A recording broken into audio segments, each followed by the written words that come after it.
Walnut Creek, where historic meets modern and urban blends with hometown, where there is something for everyone. Food, art, and music, all at the base of Mount Diablo. Work or play, we've got you covered. Come and experience our laid-back California lifestyle and metropolitan flair. Visit Walnut Creek and go Calipolitan.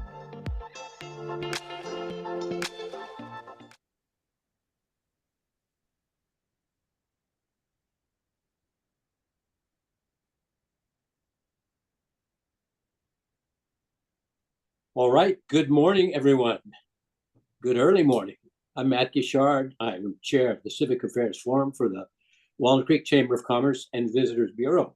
I want to welcome all of you to the Civic Affairs Forum today, presented by Sutter Health. Thank you very much, Sutter Health. And this is a joint session. This is something new for us. This is a joint session with the Civic Affairs Forum and the Economic Development Working Group.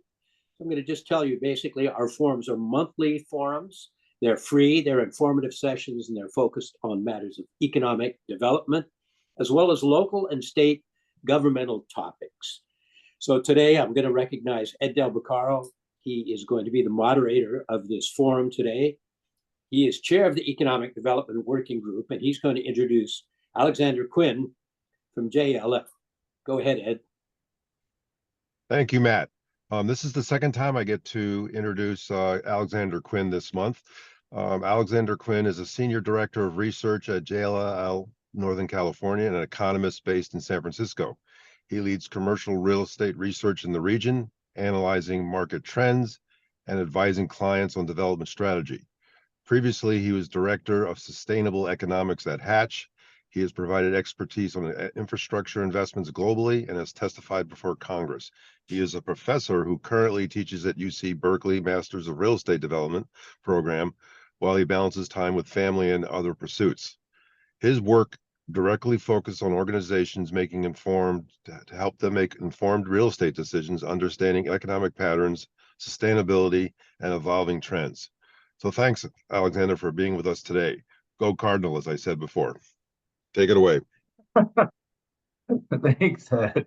I will share my screen. I hope everyone can see it, and it's a pleasure to be with you this early morning. And it's still dark outside, so this is where daylight savings actually becomes helpful. I'm looking forward to getting some good questions from the group, and hopefully we can have a robust conversation. So just to give you a little bit of context, I always ask, what's the size of the East Bay economy? This is Alameda and Contra Costa County, otherwise known as the Oakland Metro Statistical District. Well, it's roughly $300 billion in economic activity, which is akin to that of the lovely country or above the country of Peru or that of Sweden. So this is not a small, is that Finland? That's Finland.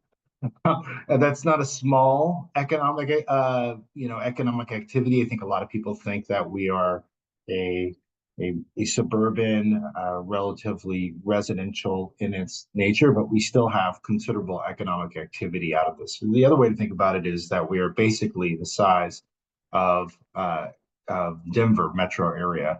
If you look at us as a region, we're a powerhouse. We're 1.3 trillion, which is akin to that of Turkey or to Indonesia. So we'd be about the 18th largest global economy in the world if you look at the Bay Area overall. In terms of venture capital investment, what we've seen is, in general, a slowdown, and especially in Alameda County and Contra Costa County. However, for the Bay Area overall, we haven't seen as much of a slowdown. In fact, we've seen a little bit of a return to what we consider the concentration of venture capital investment in the Greater Bay Area. Roughly 37% of all the U.S. investment was realized here in the Bay Area, so very concentrated. The other thing, where are the most STEM graduates coming from? Well, UC Davis and Cal. Stanford is too small of a university to be on this list, but it does give you an idea of just the powerhouse in terms of education framework that we work within, or ecosystem that we work within the Bay Area. And then, of course, Cal is in fact has more more founders are essentially coming out of, so more companies are being generated from Cal than from Stanford, albeit small, 8. But if you're going to rank it, Stanford would be number 1. So there you go, Ed. You're number 1. But number 2 on that list would be Cal, go Bears, at basically we're at 1433 founders versus 1435. So essentially, we are at the same level. And if you look at rankings, Cal's ranked as the number 1 university for startups, followed by Harvard, which is on this list as well.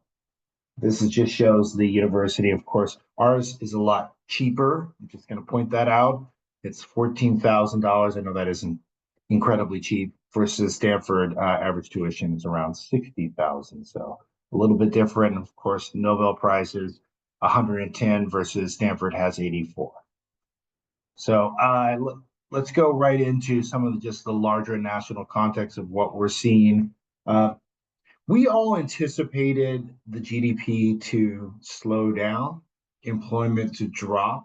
If you would have asked us at the Q4 of 2023, many economists, including myself, anticipated that we would see a late recession. That has not occurred. In fact, the new GDP or the most recent GDP numbers came out. I think it was around 2.3% in GDP growth, real GDP growth, which is a healthy measure. And it shows that we've been more resilient than anticipated. In fact, we've been way more resilient than other Western economies. So the strength in GDP has surprised many economists, including myself.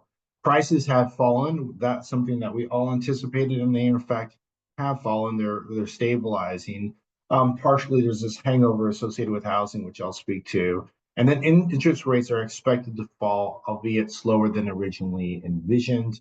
There's lots of things that economists will tell you about the black swan events, but all I would tell you is that there's lots of underlying risk as we head into November and into next year, an incredible uncertainty, more than you would think maybe even 10 years ago. So this is something that we are definitely keeping our eyes on. So these are our GDP forecasts. Our GDP forecast again came in strong. All indications are that we're having a relatively balanced and healthy economy, to all of our surprise, honestly. So GDP forecast as of September was 2.5%, which is, I think, where we're going to land. And this is inflation. Inflation has definitely come down, as well as core inflation, including typical commodity prices are also falling. So all of those are signs that we are stabilizing on that front as well as we get out of the COVID era. And one of the things that we've noticed, and this is why sometimes you'll see inflation numbers that continue to linger onward, it's not because of increased food costs or gas costs or even automobile costs. Some of that is embedded in housing or shelter. So a third of inflation is, or the CPI is housing. So that has lingered onward and been more enduring. However, there has been some relief across the board. Some of the markets that's experienced the most rising inflation have in fact started to see decline in housing costs, especially rental housing costs. So this is inflation. If you're going to look at inflation by metro, which they do track, of course, $1 was $1 in 2019. So what is that worth now in 2023? It gives you an idea of how much more you have to spend. And you can see that certain markets did not do as well as others. This is mostly driven by housing costs, but it does have a halo effect on pricing overall, including labor costs. But you can see the markets that were more materially impacted. It's Phoenix, Atlanta, Miami, Dallas, whereas San Francisco and New York did not see that same level of inflation. So when we talk about inflation, it's not nearly as robust here as it is in a place where we saw a lot of migration, including Atlanta and Phoenix. And this is our inflation forecast. We see it stabilizing, and it's showing that so far. Any major conflict in the South China Seas would have a material impact on this, of course. But as it sits right now, this is where we're looking. So will he pull a rabbit out of his hat and be able to Powell and be able to give us a soft landing? So far, that's happening. There are lots of underlying risks. We have, a ballooning deficit. We have conflicts across the globe. We have considerable, fiscal risk. We don't political uncertainty. So all those things could undermine this. But as we stand right now, it actually looks like Powell may be able to pull a rabbit out of his hat. So this is what our fund mid-rate is, and this is where we had forecasted it in, I think this was July, that would come down to around 4.6%. This is, when we say we, these are what our forecasters done on Wall Street. So these aren't necessarily JLL coming up with these estimates. The current consensus forecast is now 3.94 as of August, and then in September it's 3.39. So what's happened? As inflation has come down, we've seen that most people believe the Fed can be more aggressive about reducing its rates and coming back to a more historic level of Fed rates. And what we are seeing is that the job rates, while unemployment is still low, the firing that's occurring is not happening is happening a little bit lighter, but so is people quitting. So quitting is not happening as much. Hiring is not happening as much.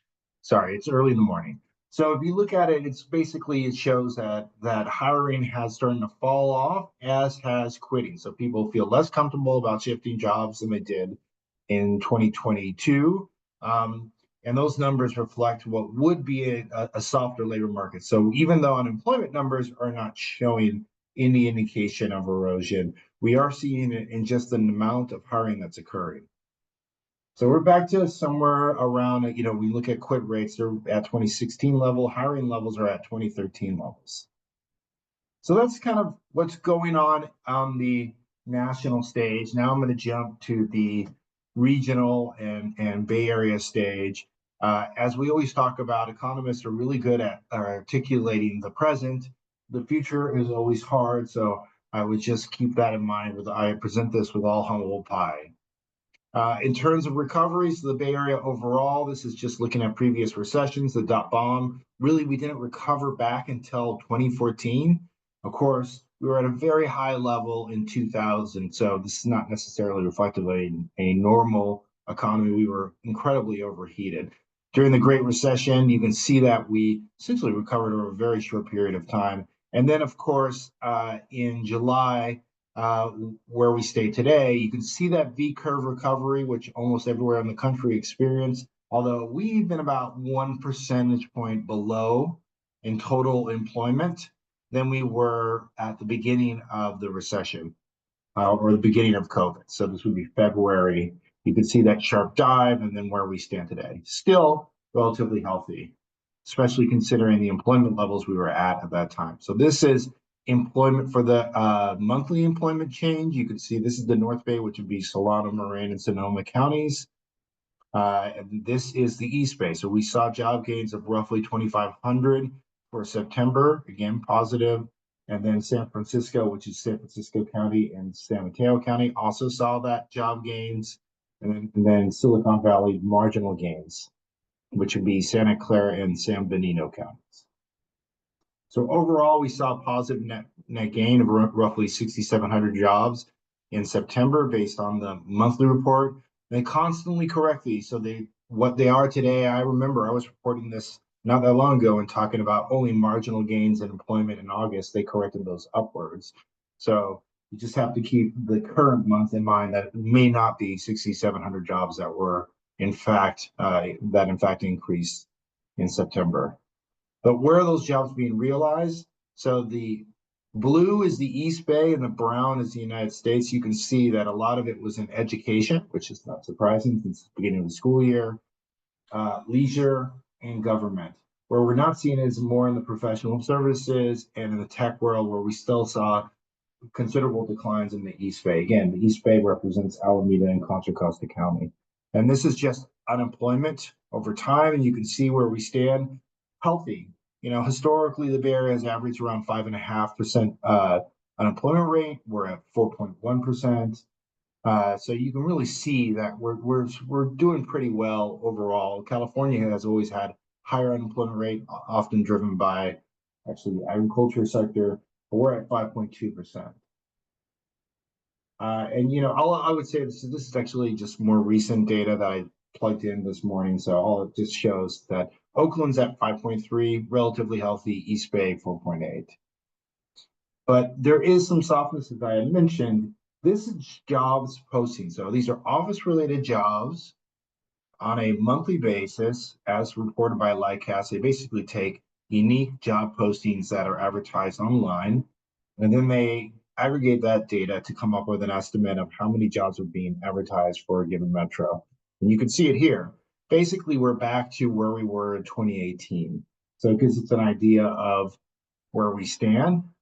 What's more interesting to me is that blue line. The blue line reflects the change in remote job postings, or the percent of jobs that are being advertised that are remote. And that number has come down. So it reached as high as essentially 15% in November of 2022, and now it's at 8.8%. That's still 4 times higher than it was in September of 2018, but it's becoming more normalized, and we would expect that number to fall even further. You can think of it logically. If you're going to spend Bay Area prices for labor, you probably want that person to be in person. Whereas if they're remote, you might want them to be, they could be anywhere in the country and maybe in more affordable markets like Atlanta or Tampa Bay or Denver. I also mentioned in 2023 that we would see population growth in the greater Bay Area based on just some simple math of what had happened during the pandemic. And that has in fact happened. We've definitely seen that occur, albeit marginal. So we gained roughly 12,000 residents on a net change basis from 2022 to 2023. This is based on the California Department of Finance estimates. And what they're doing is they're just looking at the domestic outflow, which is that blue line. The gray line is natural growth, like natural population growth, and the blue is foreign immigration. So foreign immigration has historically driven population growth within the greater Bay Area for over 2 decades. And when COVID occurred, that did not happen.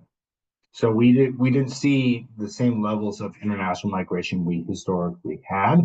And the result was that we saw negative net population change in our market. So just to give a little bit of perspective, I think the East Bay is not on this list, but if you look at San Francisco, if you ask me what's the share of people who live here that are foreign born, well, it's 34%. In Silicon Valley, again, that's Santa Clara County, that's 39%. So almost 40%. That's higher than New York City. So it's incredibly important that we get that inflow of international migration from a labor demand, from a housing demand perspective. It drives a lot of our market, and it shows up in the numbers. I mean, this is Bay Area international migration. We're the 4th largest receiving area of international talent in the U.S. It would go New York, Los Angeles, Houston, and then San Francisco Bay Area.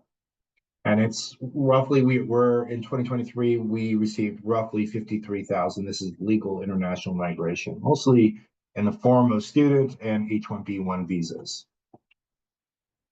This is Bay Area bridge toll. So this really gives us an idea of like how much traffic are we back to? Are we back to where we were in 2019? How much have we bounced back? And I think what's fascinating about this is that if you look at bridge traffic, and all of us experience this on a day-to-day basis, that is back except on a Friday. And what you see that they're basically at 91% of where it was in 2019. However, when it comes to transit, we've been more reticent to or less willing to go on transit. And that's at 42% of what it was. This is BART exits is what that number represents. Where you're seeing BART exits have more significant reduction, those orange arrows reflect where the declines have been more meaningful. It's not surprising that it'd be more in the periphery. So what you're seeing when you look at the BART They have ridership data that you can get on a monthly basis. You can see where there's been declines: Fremont, Pleasanton, Concord, Millbrae. So those are the outlying stations. Whereas if you're closer in, what you're seeing is they're seeing their shares, the share of total BART activity go up. And that also makes sense. If you're going to drive, you can drive all the way to even West Oakland, park there, and then take BART from West Oakland, and that probably saves you time and money. So that's the region. Now I'll go into the real estate.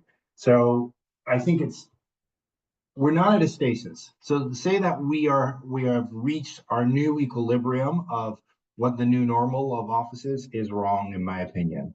I think that we are still seeing people or firms change their view on in-office participation, change requirements therein. Most notable, you may have heard of Starbucks that set some recent rules about in-office participation. Amazon, of course, did something very similar a week ago. Dell was another company that did the same. So there's not a single point where we've decided, okay, this is where we all stand. This is the new normal. There's a whole split across the board amongst companies about who should be in the office or who shouldn't. Overall, on a national level, what we're seeing is tenant demand is recovering. It's showing up in our numbers in the Bay Area. It is even in the East Bay, we're seeing growth in the numbers of tenants in the market, especially in the suburbs, in fact. And then we're also seeing sublease space start to stabilize. We saw this huge injection of companies that were letting their spaces go and making it available to other firms. That has since stabilized. And then we're seeing also a lot of movement towards buildings that are newer, or generally what we consider tier one buildings, higher quality assets, especially amongst professional services companies that have decided, hey, maybe I don't need 15,000 square feet, but my 10,000 square foot space will be really nice and it'll have views of the two bridges of Golden Gate and the Bay Bridge. And then a lot of firms have decided, you know what, whatever I do, if I am going to move, I do not want to spend on building out my space. So tenant improvements, definitely plug and play is what it's called, is more popular at the moment. And then finally, we are seeing falling office inventory, which I will speak to. So this is US overall. This is tenant demand or leasing volume. So if you look at leasing volume, you can really see that it's starting to crawl up. It's definitely showing up in our numbers in the Greater Bay Area. And this is net absorption. So you can think about this as the shift in occupancy. So if you think of Die Hard, you think of is it Nakatomi Plaza? I think that's what it was called. If you think of Die Hard, that building has seen the most increase in vacancy. That's the 1980s ilk building. I'm trying to think of a good building in Walnut Creek that's of the 1980s styles. But generally, where we've seen the most pain is in that segment, where we've seen the most reduction in occupancy. Whereas the newer buildings have actually realized net positive absorption. So they have, in general, performed okay. This is vacancy by market, and it takes really when we were at peak occupancy, which was just prior to the pandemic, Q4 of 2019. You could see that we saw in the East Bay suburbs, which is basically all of Contra Costa County, and then Pleasanton and Dublin, so the Tri-Valley area, so the 680 corridor, Lafayette, Pleasanton, Dublin, Livermore. I'll show a map. It gives you an idea of the current vacancy rate. It is essentially doubled. It isn't essentially, it has doubled 30%. So it's at 30% right now. San Francisco, in fact, was the lowest vacancy of any market in the United States at 5.9% of any major market anyway. Now it has the highest vacancy of any market in the United States. So, and in fact, this number is of Q2 2019. The number is now, we're at 34.3%, I believe, or no, 34.5% in total vacancy in San Francisco. So Silicon Valley, a little bit less so. In downtown Oakland, a little bit lower vacancy, but that number is in fact going to go higher. So This is just office vacancy by market. So this is the East Bay suburbs. And this is downtown Oakland. So real significant shift upward. I would say downtown Oakland was benefited from PG&E's major lease at Lakeside, but that has since seen its numbers. I would expect that number, in fact, increase simply because Kaiser has reduced its presence also in Oakland. And then also you look at downtown San Francisco, we've seen just how market of a rise that is. It's pretty stark. And it's all above historic levels. And again, it's not an employment condition. It really is the shift in behavior. So this is vacancy and rates, average asking rates by market on a full service gross, which is just basically all the costs are embedded into the lease. So the landlord pays all the overhead costs associated with your lease. But this gives you a scale of just the amount of vacancy, which markets are generally performing better. Berkeley is generally performing better in the inner East Bay. And this is the outer East Bay. That's probably what you care about more. It gives you an idea of the total vacancy. Walnut Creek, downtown Walnut Creek, is actually showing itself to be more resilient than some of the other office markets. So that is positive. However, the Shadelands still kind of lingering at this 26% vacancy. That's been more of an enduring vacancy condition in the Shadelands than in the downtown area. This is pricing. So if you can think about this is average price per square foot, and total sales volume is that blue, dark blue line.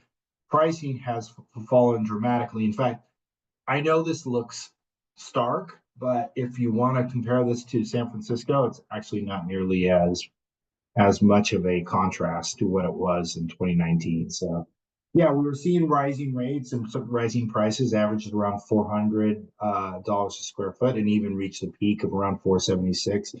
Deals are now at $195, $200. There's a recent deal that I'll speak to. I mean, that's a significant haircut in your home price if you're going to think of it in that way. If you had $1 million home, it'd be worth $500,000. That's a massive swing in pricing. But that does happen more in commercial real estate market. We expect that pricing to start to stabilize. We think we reached a bottom sometime last year.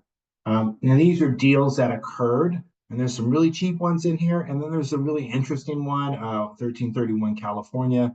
That price is at $458. That's in fact higher than deals that are getting done in San Francisco. It's pretty surprising. It's a very well occupied, well tenanted building. It looks like it's its rates are relatively strong. So its pricing was according to that math. Whereas if you look in downtown Oakland, you've got 180 grand. That deal is at $100 a square foot, so considerably lower. Then there's another deal at Willow Pass Road for $50 to $8 a square foot. So yeah, there's lots of discounts to be found amongst commercial real estate right now. And we are seeing an increase in distress levels across the board. So these are CMBS loans, and just is the building owner paying the debt on that loan? And that number has more than doubled, as would be expected considering the rise in vacancy and just looking at capital pricing as it currently stands in the office market. But yeah, it's gone from roughly 3% to over 10%. I know this may put some questions in people's mind about, well, does this mean we're going to see a savings and loan crisis, or we're going to see banks in crisis? That really hasn't materialized, and that's because the office sector does not represent a significant share of the total loan balance. It is, you can see by year the total amount in billions of dollars in maturities by use, and you can see that 22% of that is in office. But it's not what you were seeing is a lot of them are being kicked down the road, one, and two, these other assets like multifamily, retail, industrial, those are not experiencing the same distress. So it's not across the board the way that it happened during the savings and loan crisis. So right now, we're not setting off any alarm bells in our mind that there's going to be some massive default that's going to compromise the balance, the books of banks. On conversions. So this is conversions in the East Bay. You can see wasn't much, a lot of conversions to housing as we would expect in townhouses. What's really interesting is because of Bishop Ranch, we've seen a rise. So a lot has been proposed in Bishop Ranch area, which accounts for, roughly what we call the South 680 corridor.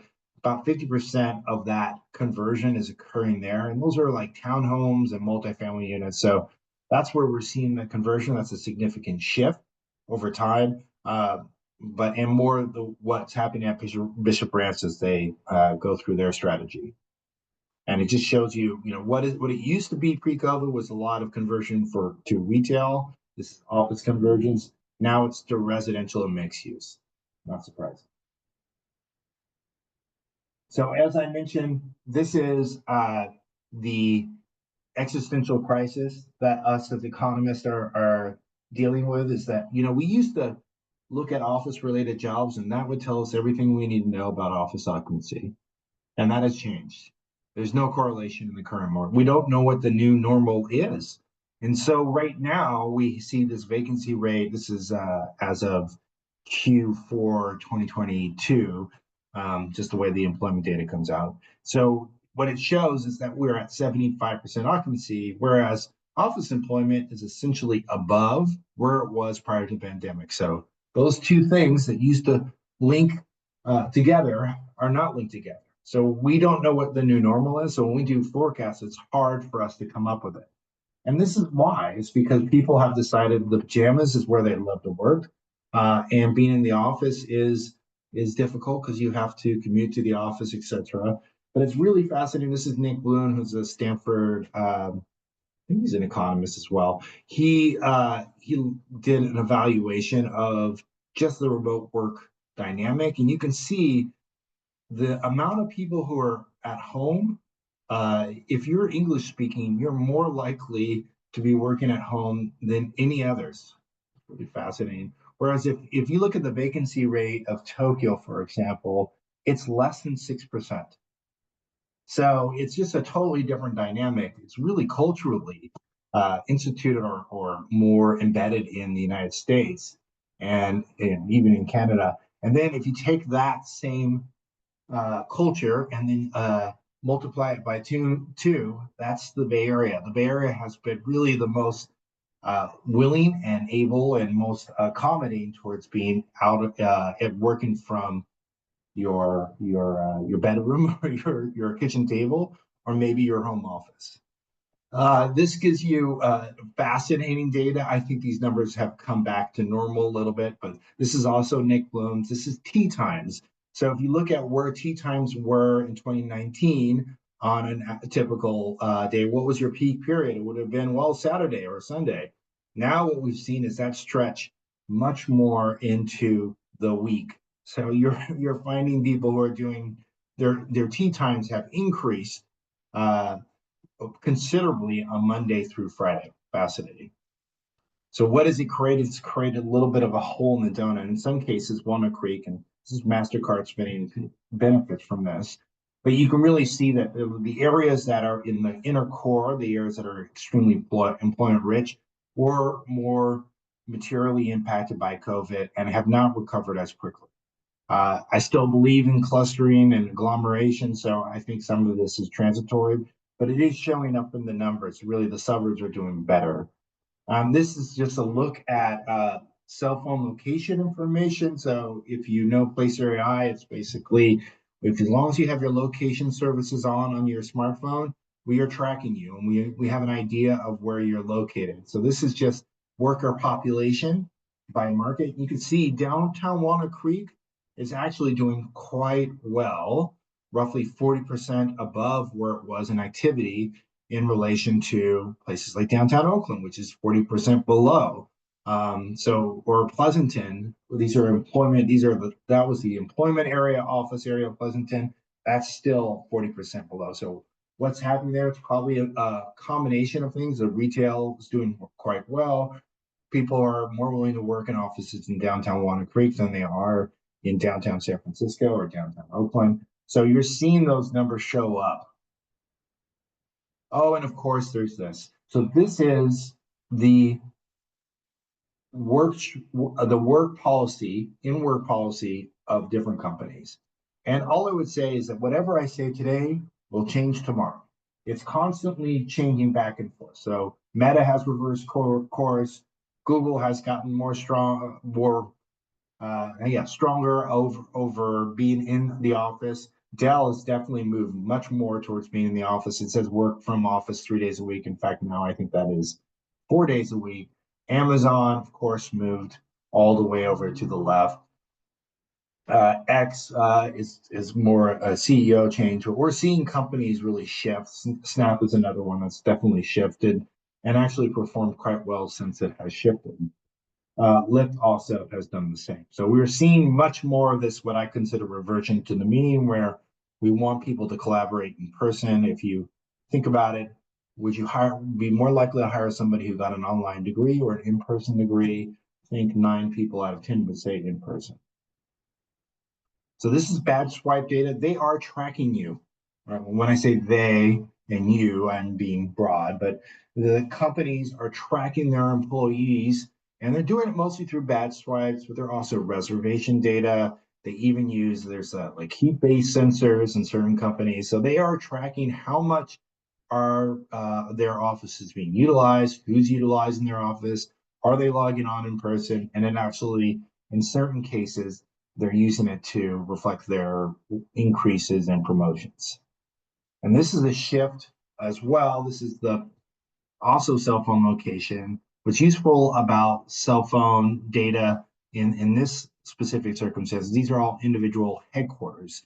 So headquarters are single-use assets. It's easy for us to isolate for just office-related workers, and it gives us a scale of the recovery. So Apple, way back, basically 90% of what it was in 2019. NVIDIA is growing, so that number doesn't look as robust as you would think. In fact, we just got some recent numbers on this one. It looks like NVIDIA's numbers are also climbing upward, but also their headcount has been climbing upward. Amazon as well, and then Google has been kind of a laggard at only 50%, so it's really interesting to us. But this really is where the rubber meets the road. This is job postings. So I already talked about job postings and how it was important, but it gives you an idea of where employers want their employees to be. So you can see Silicon Valley, a 15% year-over-year increase in in-office jobs as advertised, whereas there's a 5% decrease in jobs being advertised remotely. In San Francisco, it's even more stark. It's 16% reduction in non-remote or remote jobs, whereas in-person jobs are at 4%. East Bay is really strange. I don't know if across the board that reduction has occurred. I think that might be more a reflection of some of the what would have been Oakland companies that were advertising jobs are no longer in downtown Oakland, and that's starting to show up in the numbers. I can't really explain it this way. So now on to the projection, the forecast. As I mentioned, I present this with complete humble pie, but there are some tells for us. This is Oxford Economics. They have some estimates of both what is our current GDP, what is our current productivity. So the productivity is simply the amount of output divided by the number of labor hours, or in this case, this is the amount of output divided by the number of employees. So this is GDP per employee is a way to think about it. And they look at it and they say, okay, well, if you look at 2024, you take the San Francisco Peninsula or even the East Bay, which has a higher productivity rate than New York, all those areas will grow faster than most markets in the United States. So they forecast based on our existing industry ecosystem that we're going to grow faster. It's because we have life science, we have technology, we have professional services. All of those are forecasted to grow faster than the economy overall. So Silicon Valley and the peninsula are growing faster than places like Salt Lake City or Raleigh in terms of the amount of income per worker. And it shows up in our GDP numbers. So if you think about it, the blue lines represent the national average. And if you take the vertical axis, that is the GDP growth. And if you take the horizontal axis, that's the employment growth. So where do we stand? Where the East Bay, we're above the US average. So we're not a little bit lagging behind some places like the Valley or San Francisco Peninsula, which again is San Francisco and San Mateo County, but still growing fast. There are some outliers. Austin is still continue to forecast to grow fast overall, but in general, in GDP growth, the Valley is expected to grow faster than any other major metro in the United States. And again, if you look at labor force is really important to our market. Housing is especially important to our market. We are a housing poor area. What we're starting to see is they forecast a recovery as early in labor force as early as 2026. So where we were in labor force in 2019, we'll reach that in 2 years. That makes sense. What we've seen mostly in outflows outside people moving out of the Bay Area is mostly retirees, people that are no longer employed and they're looking for lower cost living. They're moving out of the region and potentially selling their home in the process. We're also, for the Bay Area, that's going to be a little bit longer, so it's going to go out 2 more years after there. So, but that's generally the current forecast for the Greater Bay Area. So as long, again, as we see that inflow of international talent. So what are some of the drivers of our economy in the future? This really gives you an idea of what's happening. It gives you what we see within the region. And I know it seems like for those that hear me, I talk about AI a lot. It's not because I'm an expert on AI. It's just that I think it has a meaningful impact on everything we do, and largely how it'll impact our economy and our professional life is beyond comprehension. So this is the forecasted growth. PwC estimates $15.7 trillion in economic activity contributed by AI by 2030, and really infiltrate every part of our market. So be it robotics, life science, aerospace, healthcare. What's fascinating is you can go see these robots. You go down to Stanford Research Park, there are Tesla bots lined up, in the window. It's kind of freaky, but it gives you an idea of what the future lies. Figure AI is in North San Jose. Their robots can pick out oranges versus apples. They can grab things. You can say, here are the toys, pick out the toys and sort them, and they'll only pick out the toys. It's amazing. Where we see growth is, in fact, not in the OpenAI or the Anthropics of the large language models, but more on the systems or tools that sit on top of it, or the apps that sit on top of it. You can think about your iPhone. There came Uber and Instagram. Well, you can think about all the large language models that are starting to come up with these different apps that sit on top of them. So Harvey AI is a law firm app that's growing quite rapidly. And we've seen a lot of leases, especially in San Francisco, around those types of firms and not necessarily the big large language models. So this is cumulative artificial intelligence investment in the US. And you can just see, or actually this is globally, sorry. You can see that the Bay Area accounted for half over the last 10 years, accounted for half of all artificial intelligence investment, above the country of China. It kind of blows my mind when I just say that out loud. San Francisco is at $55.8 billion, which would put it above the entire continent of Europe. So when I say the concentration is highly, highly concentrated in the Bay Area, that is a reality. It really is located here. And it's starting to show up in our lease footprint. So this is national lease footprint. Our share of that is roughly half. That's around 10 million square feet. But it's growing dramatically. In fact, we're just seeing this is based on our office footprint. We expect it to grow to around 23 million square feet by 2030.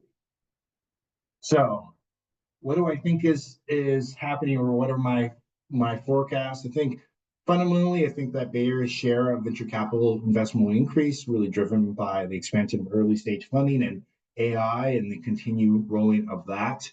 I do also believe that office vacancy will continue to increase, especially in the East Bay, especially in Oakland and in San Francisco before it stabilizes. Physical occupancy is likely to increase as unemployment market gets softer. In other words, as the C-suite has more power, we would expect office occupancy, people going into the office, will increase.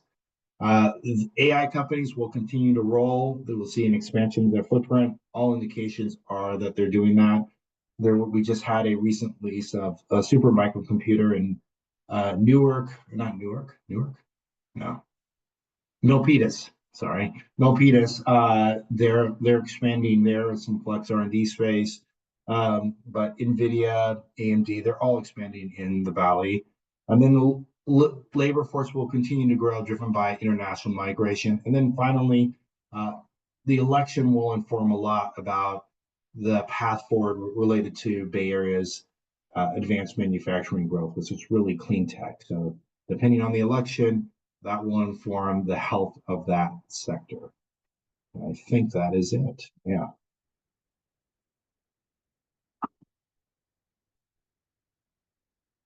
I did it right on time, 8:15.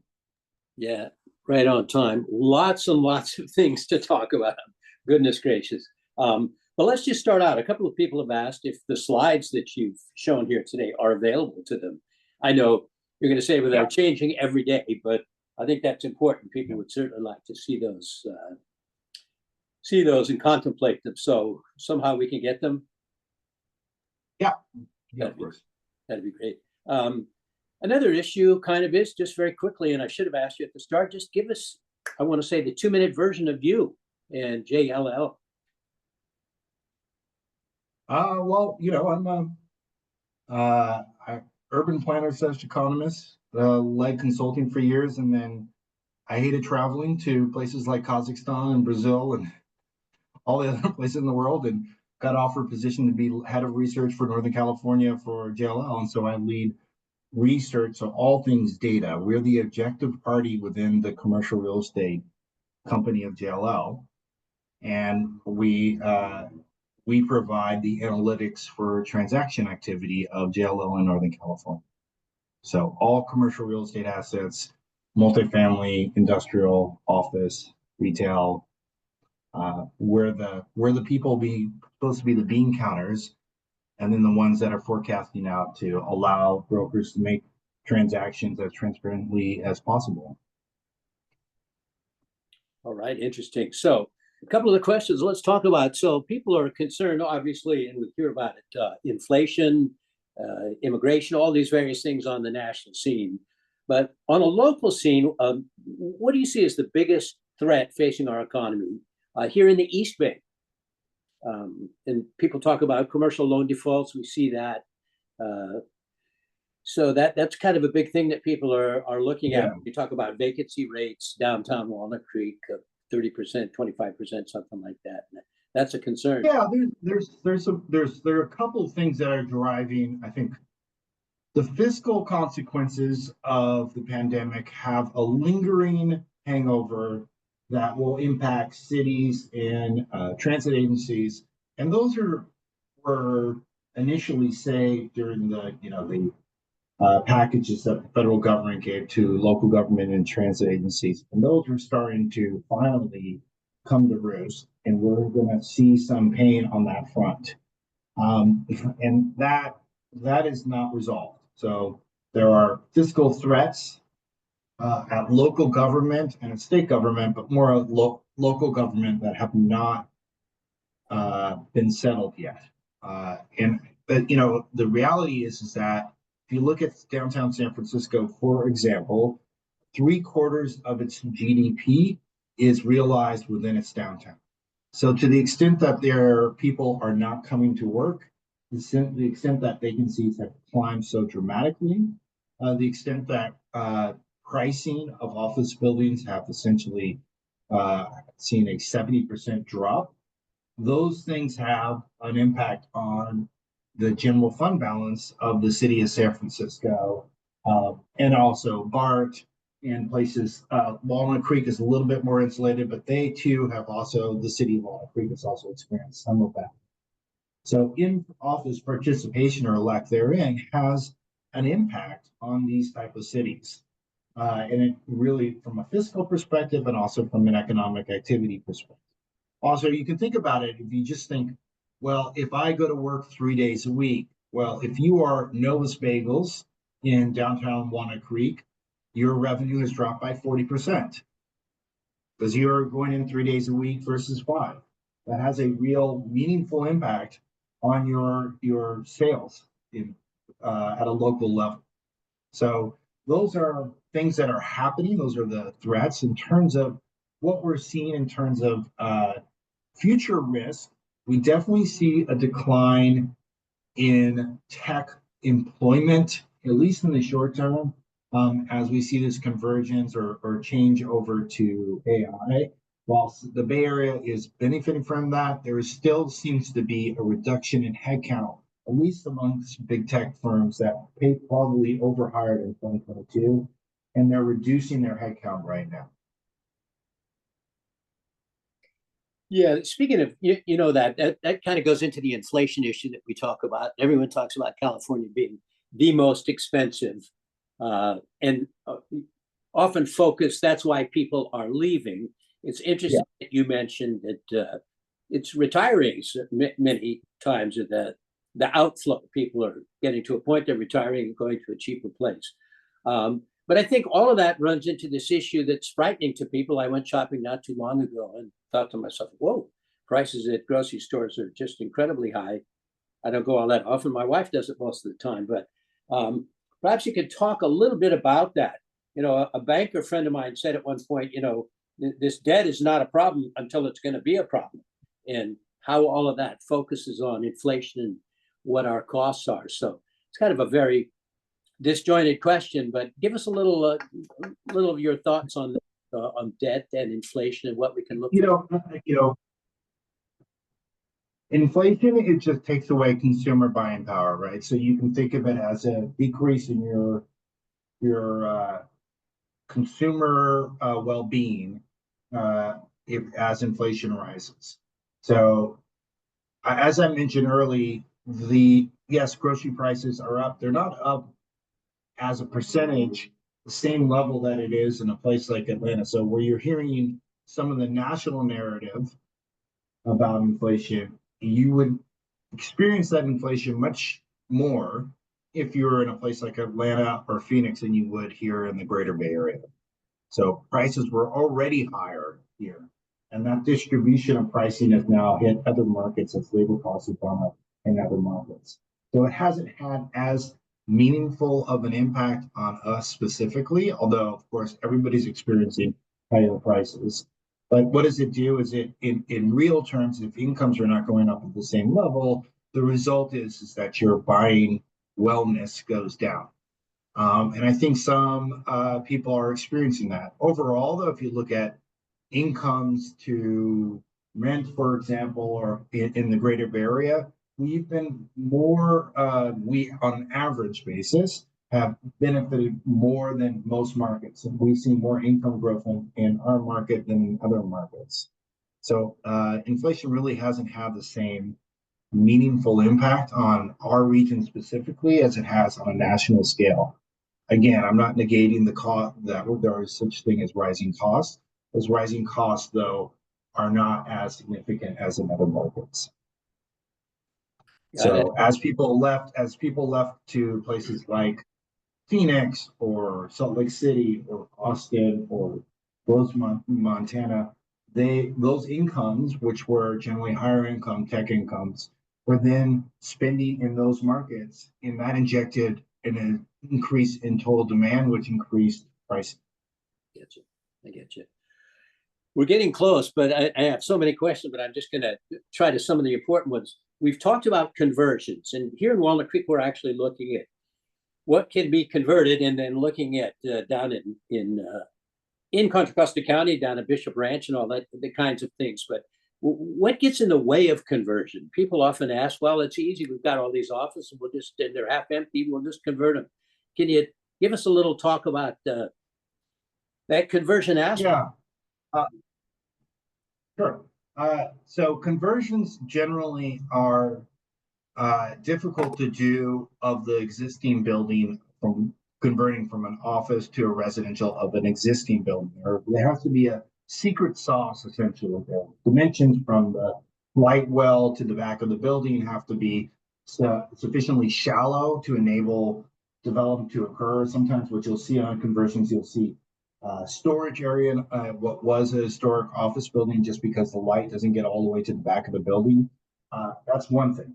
The cost has to be at a low enough basis to enable it to occur. So where you're seeing it happen mostly is where they scrape, where they demolish the building entirely and start from scratch all over again. Whereas there are a few buildings, there will be one on Market Street that will convert to residential in San Francisco. Most are complete teardowns and build anew. So because it's very hard to convert an existing office building into residential and build a code.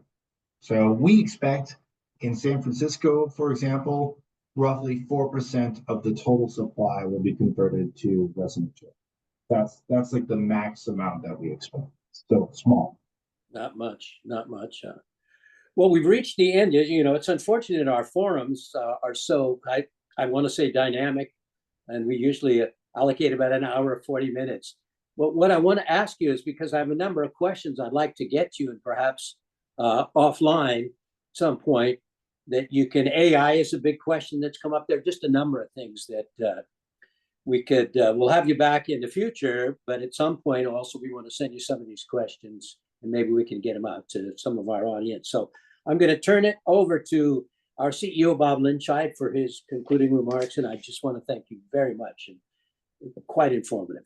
Yeah, thank you, Alexander. It was a pleasure to have you here today. I want to acknowledge our friends at East Bay EDA who had you in person a week or so ago, which inspired us to repeat the message because it's very relevant in today's world. So thank you for your participation today.